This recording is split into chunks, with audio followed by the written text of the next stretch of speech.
하나님을 기쁘게 하는 삶이란 제목입니다.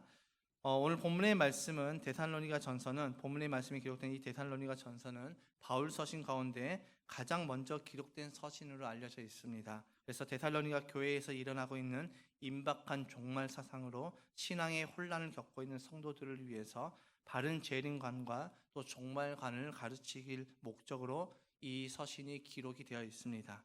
사도 바울은 데살로니가 교회 성도들을 위해서 기도하였고 또 오늘의 본문의 말씀에서는 기도를 통한 하나님의 뜻을 전달해 주고 있지요. 그 하나님의 뜻은 하나님을 기쁘게 하는 삶입니다. 하나님을 기쁘게 해드리는 삶이죠. 사도 바울은 오늘 본문을 통해서 크게 세 부분으로 삶에 관해서 교훈을 하면서 어떠한 삶이 하나님을 기쁘게 해드리는 삶인지에 관해서 우리에게 교훈해 주고 있습니다. 사도 바울이 말하는 하나님을 기쁘게 하는 삶은 무엇입니까? 첫 번째로 음행을 멀리해야 합니다. 우리 3절 하반절의 말씀을 보게 되어지면 여러분은 음행을 멀리하여야 합니다라고 말씀하고 있습니다. 사랑하는 성도 여러분, 하나님을 기쁘게 하는 삶은 가정을 돌보고 지키는 삶이죠. 사도 바울은 하나님의 뜻에 관해서 성결이라고 말씀하고 있습니다. 그러면서 이 성결하기 위해서 음행을 멀리하라라고 말씀하고 있죠. 여러분, 음행을 멀리하기 위해서 우리는 어떻게 해야 할까요? 음행을 하지 않기 위해서 우리는 그것을 몸부림치면서 자꾸 내 안에 정죄를 하면서 결단하면서 이렇게 나가는 것이 음행을 멀리하는 것일까요? 사도 바울은 그렇게 이야기하고 있지 않습니다. 우리 4절의 말씀을 함께 읽어보겠습니다. 시작. 각 사람은 자기 아내를 거룩함과 존중함으로 대할 줄을 알아야 합니다. 여러분, 음행을 멀리하는 것과 아내를 거룩함과 존중함으로 대하는 것이 무슨 상관일까요? 이 당시 이 데살로니가라는 이 도시는 굉장히 음행과 우상을 섬기는 그런 곳이었습니다. 그래서 일부 다처제는 너무나도 당연한 듯이 일어났고, 아내를 두고 다른 여인과 함께 그런 성적 관계를 갖는 것이 그들에게는 아무 거리낌이 없는 그런 행위였습니다. 그래서 사도 바울은 이 부분을 가르치고 있죠. 아내를 거룩함과 존중함으로 대할 줄 알아야 됩니다. 여러분, 이것이 도대체 음행을 멀리하는 것과 내가 그러한 삶을 끊어내는 것과 세상의 풍토를 따라가지 않는 것과 어떤 상관이 있을까요? 예전에 제가 다니엘 김 선교사님의 그 설교를 이렇게 듣고 있는데, 설교 중에 이제 친구에 관해서 이런 이야기를 했습니다. 친구가 결혼을 앞두고 심각한 고민이 있다고 본인에게 좀 와달라고 이야기했습니다. 심각한 내가 고민이 있으니까 내가 너에게 좀 내 고민 상담을 하고 싶어서 이제 가서 들었더니 그 고민은 자신이 음란물에 굉장히 심각하게 중독이 되었다고 합니다. 선교사님은 그것을 하면서 어떻게 할까 고민하다가 이제 신학교 교수님을 찾아갔습니다. 교수님께 이런 상황을 말씀을 드리자 교수님의 대답은 어떤 대답이었을까요? 굉장히 생각지도 못한 대답이었습니다. 교수님은 굉장히 웃으시면서 그 형제에게 이렇게 이야기했습니다. 형제님, 음란물을 끊으려고 하지 말고 마음껏 보십시오. 깜짝 놀라서 그게 무슨 말입니까? 라고 이야기를 했습니다. 그래서 교수님이 이어서 이렇게 이야기했습니다. 음란물을 끊으려고 하면 거기에 더 눌리고 거기에 더 붙들리게 되어지니까 그것을 끊으려고 하지 말고 결혼할 아내를 진짜 사랑하십시오. 더욱 사랑하십시오 라고 이야기를 해줬습니다. 그리고 그 친구는 결혼을 했고 몇 년 후 그 친구를 다시 만나게 될 기회가 생겨서 근황을 물었습니다. 그리고 나서 그때 나에게 했던 너의 그 고민 어떻게 되었니? 라고 이야기를 묻자 친구가 웃으면서 이렇게 이야기했습니다. 내가 내 아내를 더욱 사랑하니까 그 음란물이 자연스럽게 끊어져서 나는 이제 너무나도 자유해 라고 이야기를 해줬습니다. 여러분, 사도 바울이 말하는 이 음행을 멀리하는 삶은 내가 이제 음행을 안 해야지, 다시는 안 해야지, 안 봐야지, 다시 내가 그런 것들에 미혹되지 말아야지, 이렇게 스스로 결단하고 내가 몸부림치는 삶이 아니라 하나님께서 맺어주신 나의 아내를, 하나님께 나에게 허락하신 그 나의 남편을 더욱더 사랑하는 것이고, 더욱더 가정을 하나님께서 나에게 허락하신 그 가정을 더욱 돌보고 지키는 것이 음행을 멀리하는 것입니다.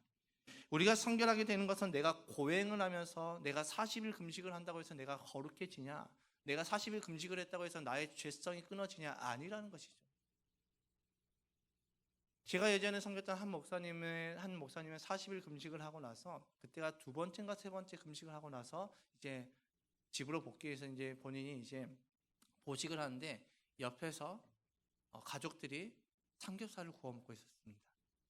그러자 그 목사님께서 40일 금식을 하고 나서 한 이틀째인가 되는 그런 보식의 그날 가운데 이제 죽을 이제 드리고 나서 이제 옆에서 이제 삼겹살을 구워 먹고 있으니까 상을 엎어버리셨습니다.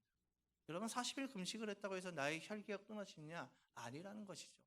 내가 아무리 종교적인 행위로 아무리 결단하고 아무리 내가 고행을 한다 할지라도 나는 거룩하게 살 수 없는 거룩하게 살 수 없는 것이 우리의 본질이며 우리의 죄성이라는 것이죠.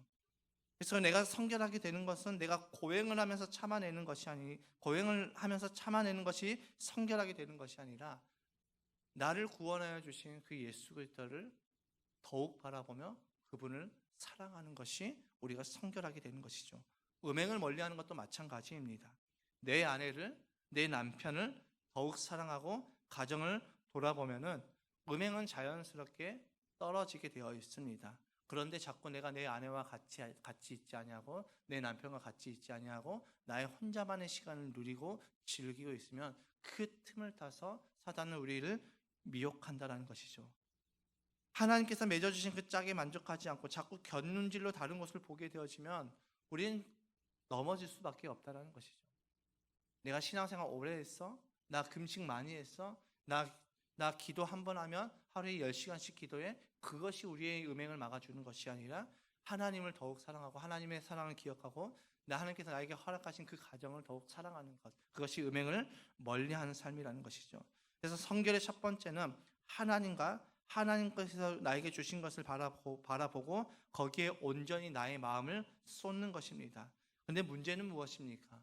문제는 우리가 사는 이 시대가 너무 바쁘다는 것이죠.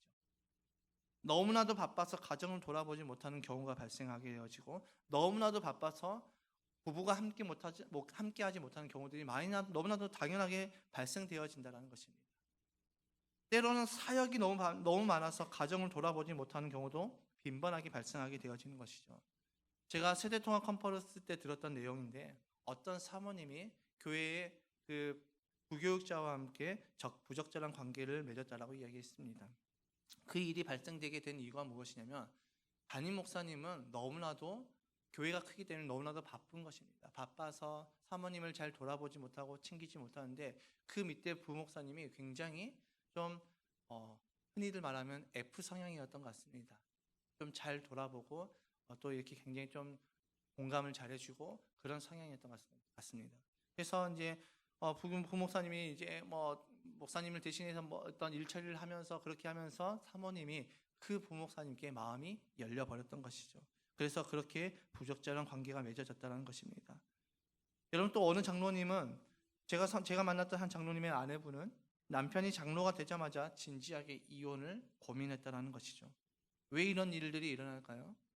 교회 사역이 너무나도 많아지고 너무나도 바빠지니까 가정을 돌아보지 못하고 부부가 함께 뭘 하지 못하는 그런 상황들이 발생되어지다 보니까 이런 일들이 발생되었다는 것이죠.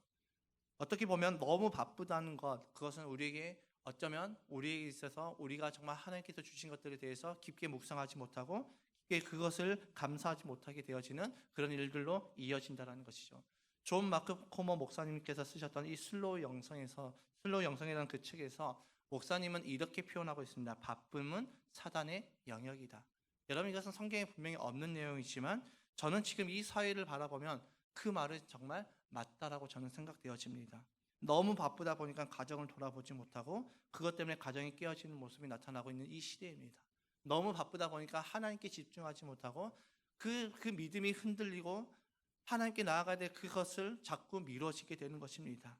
그렇기 때문에 바쁨이 사단의 영역이다. 이것은 분명히 성경에 없는 내용이지만 저는 이것이 맞는 말이라고 생각되어집니다. 여러분 교회의 가장 작은 단위는 어디일까요? 가장 작은 단위의 교회는 가정입니다. 하나님께서 주신 가정을 지키는 것은 궁극적으로 무엇을 지키냐면 하나님의 교회를 지키는 것이죠. 우리 교회가 가정교회로 전환하고 나서 오후 예배를 드리지 않습니다. 이것은 여러분들을 편하게 하기 위해서 오후 예배를 드리지 않는 것이 아닙니다. 그 시간만큼이라도 가정을 돌아보라는 것이죠. 그 시간만큼이라도 우리가 주중에 너무 바빠서 신경 쓰지 못했던 우리의 VIP들을 돌아보라고 그 시간을 여러분들에게 주는 것입니다. 오후 예배를 드리지 않으니까 마음껏 쉬세요. 이것이 아닙니다. 오후 예배를 우리가 드리지 않아도 우리가 예배를 드리지는 않지만 우리의 삶 가운데서 하나님께서 우리에게 허락하신, 우리에게 주셨던 그 사명을 감당하자는 것입니다. 여러분, 저희 어른 세대 목사님들 가정을 희생시키셨습니다. 목회를 하면서 가정을 희생시키시면서 교회를 세워나가셨지요. 거기에 대해서 너무나도 참 존중하고 너무나도 참 대단하다라고 저는 생각하고 있습니다. 근데 제가 섬겼던 교회의 목사님께서 은퇴하실 때 저에게 이런 이야기를 해주셨습니다. 내가 교회를 세우느라고 가정을 돌아보지 못했고, 교회를 위해서 헌신하느라고 내가 자녀들을 돌아보지 못했고, 가정을 돌아보지 못하다 보니 내 자녀들이 신앙생활을 하지 않네. 그러니 홍 목사 자네는 가정을 잘 돌아보게. 여러분, 저는 가정을 잘 돌볼 것입니다. 저는 쉬는 날 철저하게 가정 중심의 삶을 살아갈 것입니다. 이것은 제가 세속적인 목사라서가 아니라, 제가 책임감이 없는 목사라서가 아니라, 가정을 지키는 것 또한, 가정을 돌아보는 것 또한 하나님의 뜻이고 하나님께서 저에게 주신 사명이기 때문이죠. 여러분, 성경 어디에도 너의 가정을 희생시키고 교회를 세워라라는 말씀이 없습니다. 우리 하나님께서 주신 가정을 돌아보는 것, 그것이 결국 교회를 세우는 것이고, 그것이 결국 교회 공동체를 건강하게 하는 것입니다. 여러분, 가정을 내팽겨치고 교회 일을 하다가 가정이 풍비박산 났다. 여러분, 여기에 대한 책임을 누구에게 묻겠습니까? 그래서 우리는 가정을 잘 돌아봐야 됩니다. 그럴 때 우리의 삶에 찾아오는 음행을 우리는 멀리할 수 있고 선결한 삶을 살아갈 수 있죠. 하나님께서 주신 가정을 잘 돌아보고 지킴으로 음행을 멀리하는 저와 여러분의 삶이 되시기를 주님의 이름으로 축복합니다. 두 번째로 서로 사랑해야 됩니다. 9절 하반절의 말씀입니다. 여러분이 직접 하나님께로부터 서로 사랑하라고 하시는 가르침을 받아서, 사랑하는 성도 여러분, 하나님을 기쁘시게 하는 삶은 이웃 사랑의 삶이죠. 성경의 많은 부분에서 이웃 사랑에 관해서 우리에게 교훈해 주고 있습니다. 사도 바울은 데살로니가 교회가 이미 잘 하고 있는 부분이기 때문에 이 부분을 크게 언급하지는 않지만, 이웃 사랑은 하나님을 기쁘시게 하는 삶의 가장 기초적인 것이죠. 여러분, 사랑은 곧 관계를 뜻하고 있습니다. 하나님을 사랑한다, 그것은 내가 하나님의 자녀가 되었음을 말씀하고 있는 것입니다. 형제를 사랑하는 것이 곧 하나님을 사랑하는 것이라고 사도 요한은 우리에게 교훈해 주고 있지요. 그런데 바울이 너무나도 감사했던 것은 데살로니가 교회 성도들은 너무나도 이 형제 사랑을 이미 잘 하고 있었고 그 모습이 이미 주변에 잘 소문이 나고 있었다는 것이죠. 9절과 10절 말씀을 함께 읽겠습니다. 시작. 교우들에 대한 사랑을 두고서는 여러분에게 더 쓸 필요가 없겠습니다. 여러분이 직접 하나님께로부터 서로 사랑하라고 하시는 가르침을 받아서 온 마케도니아에 있는 모든 형제 자매에게 그것을 실행하고 있기 때문입니다. 형제 자매 여러분, 우리는 여러분이 더욱더 그렇게 하기를 권면합니다. 아멘. 여러분, 우리가 언제 하나님의 교회가 주변 사람들에게 칭송을 받게 되어질까요?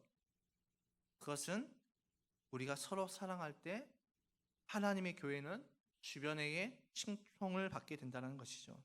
그리고 사도 바울은 그 일에 더욱 힘쓸 것을 권면하고 있습니다. 왜일까요? 교회가 사랑의 공동체가 되고 교회인 우리가 하나님의 그 사랑을 나타낼 때 그 삶을 통하여서 하나님의 영광이 드러나고 그 삶을 통하여서 하나님의 이름이 존귀해지기 때문입니다. 여러분, 초대교회의 모습을 보면 그들이 서로 하나가 되었다라고 표현하고 있는데, 그것이 무엇이냐면 자신들의 그 재산을 모아서 서로 필요한 자들에게 나누었다라고 표현하고 있습니다. 그때 그들이 서로 하나된 공동체 안에서 하나님의 말씀이 전파되어지니 흥왕하여지니 하나님께서 믿는 사람들을 날마다 교회로 보내셨다라고 말씀하고 있죠. 여러분, 우리 교회가 하나가 되어질 때 우리 교회가 정말 가족 같은 공동체가 아니라 가족 공동체가 되어질 때, 우리의 목장이 가족 공동체가 되어질 때 그 목장에 하나님께서 영혼을 보내신다는 것입니다. 그런데 자꾸 우리가 하나가 되지 못하고 한마음 한뜻이 되지 못하고 교회 안에서 자꾸 분열이 일어나고 목장 안에서 자꾸 분열이 일어나게 되어지면 하나님께서 그 영혼을 맡기실 수 없다는 것이죠. 여러분, 우리가 우리 자녀들을 어린이집에 보낼 때 혹은 학원에 보낼 때 가장 먼저 뭘 할까요? 그 학원이 어떤 곳인지, 그 어린이집이 어떤 곳인지 그것을 먼저 검색해보고 서치해보지 않겠습니까? 정말 괜찮은 곳인지, 나의 아이를, 내 자녀들을 맡길 수 있을 만한 곳인지를 우리는 먼저 검색해 봅니다. 알아봅니다. 하나님도 마찬가지시죠. 하나님께서 구원할 그 영혼, 그 영혼을 교회에 맡기실 때는 그 교회가 정말 하나님의 귀한 사명들을 감당할 만한 교회인지, 이 영혼을 이 교회에 맡겼을 때 정말 하나님의 사람으로 예수 그리스도의 제자로 만들 수 있는 교회인지를 먼저 본다라는 것이죠. 그렇지 않은 교회는 하나님께서 보내주시지 않는다라는 것입니다. 그래서 우리가 우리 서로 사랑할 때 하나님께서 하나님의 그 교회는 주변에 칭송을 받게 되어지고, 또 서로 사랑하고 하나가 될 때 교회는 날마다 구원받는 사람들이 더하여 지는 것입니다. 여러분, 그 삶을 살아갈 때 우리는 복음에 증인된 삶이 되는 것이고, 그 삶이 하나님의 소원을 이루어 드리는 삶을 살아가는 것입니다. 그렇기 때문에 사도 바울은 하나님의 사랑을 나타내는 이웃 사랑의 삶을 더욱더 힘쓰라고 이야기하고 있습니다. 여러분들이 잘하고 있지만 그 가르침을 받아서 더욱더 힘쓰십시오. 여러분, 지난주에 우리가 나눴던 말씀에서도 예수님께서는 이 세 계명을 주셨는데, 그 세 계명의 핵심 내용이 하나님 사랑을 기억하여서 이웃을 사랑하는 것이었습니다. 우리가 이웃을 사랑할 때 모든 사람이 우리가 예수님의 제자인 줄 다 알게 될 것이라고 예수님께서 말씀하셨죠. 요한복음 13장 35절의 말씀입니다. 시작. 너희가 서로 사랑하면 모든 사람이 그것으로써 너희가 내 제자인 줄 알게 될 것이다. 아멘. 여러분, 당시 데살로니가 교회 성도들은 이제 우상을 떠나서 예수님을 믿음으로 말미암아 많은 사람들로부터 핍박을 받고 있었던 상황이었습니다. 그런데 그 지역 사람들이 점점 이 데살로니가 교회 성도들을 인정하게 되어지고 그들을 대하는 태도가 변하게 되었는데, 그 이유가 무엇이었습니까? 본문에서 바울이 언급하고 있는 것처럼 형제 자매가 서로 사랑함으로 이웃 사랑의 삶을 실천하였기 때문입니다. 여러분, 지금 이 시대 교회는 너무나도 많은 사람들로부터 지탄받았습니다. 아니, 지금도 지탄받고 있죠. 여러분, 요즘 우리가 교회 다닌다는 말을 쉽게 잘 하지 못하고 있습니다. 왜일까요? 어쩌면 저는 교회가 잃어버렸던 것, 하나님의 사랑을 기억하지만 이웃 사랑을 하지 못했던 이 이웃 사랑을 놓쳐버리고 이것을 잊어버렸기 때문이라고 생각되어집니다. 지난주 제가 친구 목사님이 개척한 교회에서 저희 동기 목사님과 함께 교제를 했습니다. 그 교회에 써져 있던 한 문구가 있었는데 제 마음을 굉장히 울렸습니다. 그 문구는 우리는 세상에서 좋은 그리스도인으로 살아가야 합니다라는 문구였습니다. 여러분, 제가 늘 말씀드리지만 성령의 사람은 어떤 은사를 나타내고 능력을 나타내는 사람이 성령의 사람이 아니라 그 삶 가운데 성령의 열매가 맺어지는 삶이라고 말씀을 드렸습니다. 여러분, 성령의 사람은 어떤 사람이냐? 저는 제 친구 교회에 써있었던 그 문구와 같이 세상에서 좋은 그리스도인으로 살아가는 사람, 그 사람이 바로 성령의 사람이라고 저는 확신하고 있습니다. 여러분, 좋은 그리스도인은 어떤 사람입니까? 예수님의 그 세 계명을 따라서 하나님의 사랑을 기억하여서 이웃 사랑을 실천하는 그리스도인이 좋은 그리스도인이라는 것이죠. 우리의 삶으로 예수님을 증거하는 사람, 우리의 입술로 복음을 증거하고 그 전하는 복음과 삶이 따로 국밥으로 따로따로 살아가는 것이 아니라 우리의 삶으로 예수님을 증거하는 것. 단순히 이웃사랑은 단순히 그들을 섬기는 것이 아니라 우리의 삶을 통하여서 궁극적으로 복음이 전파되어지고 복음을 전하는 삶이 이웃사랑의 삶이라는 것이죠. 이웃의 좋은 친구가 돼야지, 친구만 되는 것이 이웃사랑이 아니라 그들에게 필요한 그 복음을 전하는 것이 이웃사랑의 삶이라는 것이죠. 여러분, 그래서 제가 지난주 칼럼 가운데 이런 제목으로 썼습니다. 교제의 대상과 또 전도의 대상을 우리는 구분해야 된다라고 말씀을 드렸습니다. 여러분, 우리의 교제의 대상은 우리 그리스도인들이죠. 그런데 자꾸 우리는 비그리스도인들과만 교제를 하게 되어지면 우리는 어떻게 되느냐? 그들의 영향을 받을 수밖에 없습니다. 우리는 교회 공동체 안에서 하나님의 말씀을 붙잡고 세상으로 나가서 그들에게 복음을 전파할 수 있는 사람이 되어야 되는 것입니다. 그 사람이 바로 세상에서 좋은 그리스도인으로 살아가는 자들이죠. 그래서 우리의 삶을 통해서 하나님을 기쁘시게 하는 삶은 이웃 사랑을 통해서 하나님의 사랑을 나타내는 삶입니다. 세 번째로 자기 일에 전념해야 됩니다. 11절 하반절의 말씀을 보게 되어지면 자기 일에 전념하고 자기 손으로 일을 하십시오라고 말씀하고 있죠. 사랑하는 성도 여러분, 하나님을 기쁘시게 하는 삶은 증인의 삶을 사는 삶입니다. 여러분, 이 당시 이 데살로니가 교회에는 잘못된 종말론으로 인해서 일상을 포기하고 교회 안에만 머물러 있었던 자들이 있었습니다. 그들은 교회 안에서만 지탄을 받았던 것이 아니라 세상에 바깥에 있는, 교회 밖에 있는 사람들에게도 많은 지탄을 받았습니다. 여러분, 우리는 분명 예수 그리스도를, 주님의 재림을 기다리는 신부입니다. 이것은 그 누구도 부정할 수 없는 것이죠. 그러나 바울은 그 성도들을 향해서 너희는 교회에만 머무르면서 믿음을 지키라고 이야기하고 있지 않습니다. 오늘 말씀을 통해서 우리가 알 수 있지만 가정을 돌보고 형제를 사랑하고 이제는 자기 일에 전념하라고 우리에게 교훈하고 있죠. 여러분, 이 시대 세대주의 종말론자들은 코로나 시대를 지나면서 또 우크라이나와 러시아의 전쟁을 보면서 그들은 또다시 외쳤습니다. 마지막 때를 분별하며 신앙을 지켜야 한다라고 외쳤습니다. 여러분, 이 외침은 그럴듯한 외침입니다. 그런데 여기에 우리는 질문이 생기지요. 마지막 때를 분별해서 우리는 무엇을 할 것인데, 또 마지막 때를 분별해서 신앙을 지키는 것이 무엇인데 라는 질문에 대한 명확한 답을 주지 않습니다. 여러분, 우리가 마지막 때에 신앙을 지키는 것이 무엇입니까?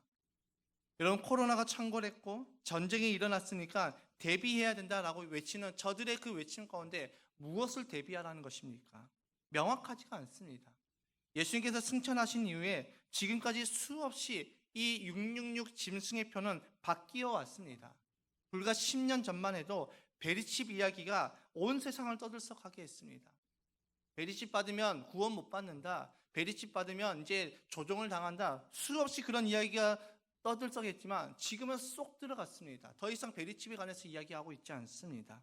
코로나가 일어나자 그들은 또다시 프리메이슨과 일루미나티를 이야기하면서 세계 단일 정부를 만들려고 인구를 줄이기 위해서 코로나를 일부러 퍼뜨렸다라는 이야기를 하고 했습니다. 베리칩 이야기가 더 이상 먹혀 들어가지 않자 이제는 코로나 백신이 666 짐승의 표라고 그들은 외쳤습니다. 코로나 말미에 우크라이나 전쟁이 발발하자 또다시 재림의 때라고 준비를 해야 된다고 외치고 있죠. 이런 움직임은 너무나도 충격적이게도 예수님께서 승천하신 이후에 끊임없이 반복되어지는 이런 일들이라는 것이죠. 데살로니가 교회에서도 그런 잘못된 종말론이 퍼졌습니다. 여러분, 이때 바울은 무엇을 이야기하고 있습니까? 마지막 때를 지키는 신앙, 마지막 때를 준비하는 신앙에 대해서 바울은 무엇을 이야기하고 있습니까? 가정을 잘 돌보고 형제를 사랑하고 자기 일에 전념하라고 외치고 있습니다.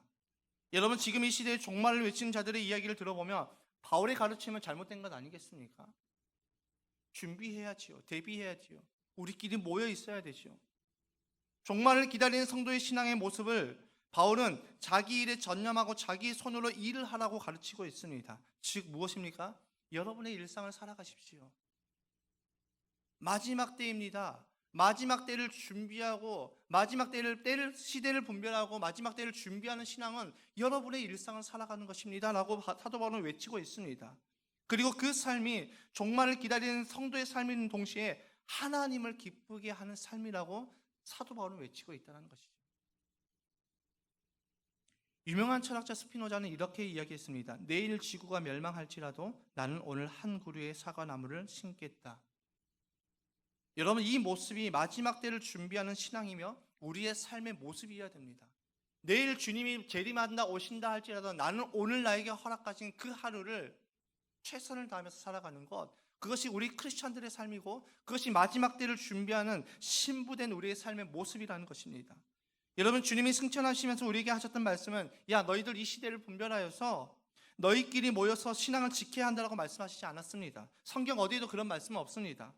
성령이 임하면 너희는 땅끝까지 이르러 내 복음이 내 증인이 될 것이다 라고 말씀하셨죠. 사도행전 1장 8절의 말씀을 함께 읽어보겠습니다. 시작. 그러나 성령이 너에게 내리시면 너희는 능력을 받고 예루살렘과 온 유대와 사마리아에서 그리고 마침내 땅 끝에까지 이르러 내 증인이 될 것이다. 아멘. 주님이 오실 그날까지 우리는 예수 그리스도의 복음의 증인으로 살아가야 된다고 주님이 우리에게 요구하셨습니다.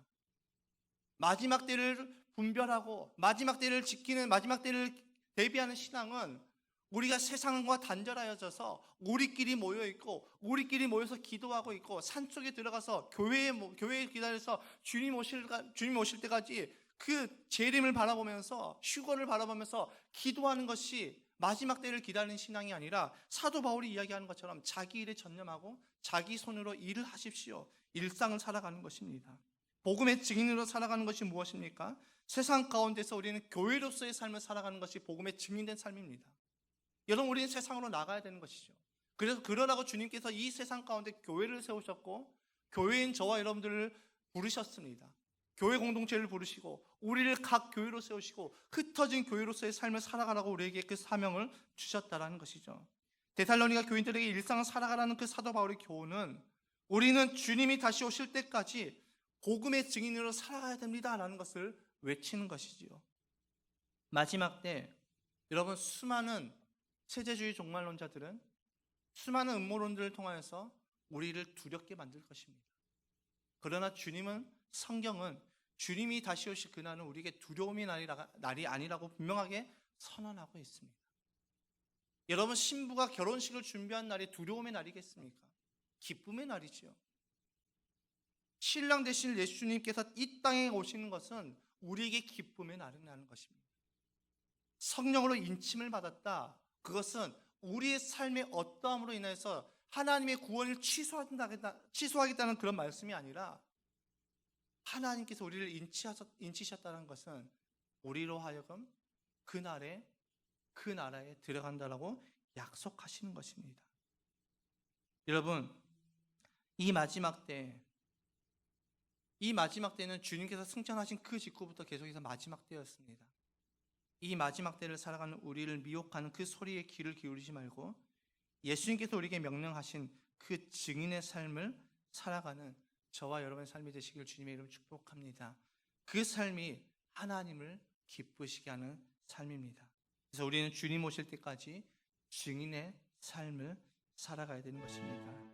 하나님을 기쁘시게 하는 삶은 어떤 삶이냐? 가정을 돌아보고 지키고 이웃을 사랑하며 증인된 삶을 살아가는 것입니다. 여러분, 그 삶을 살아갈 때 우리는 주님의 영광을 드러내게 되어지는 것입니다.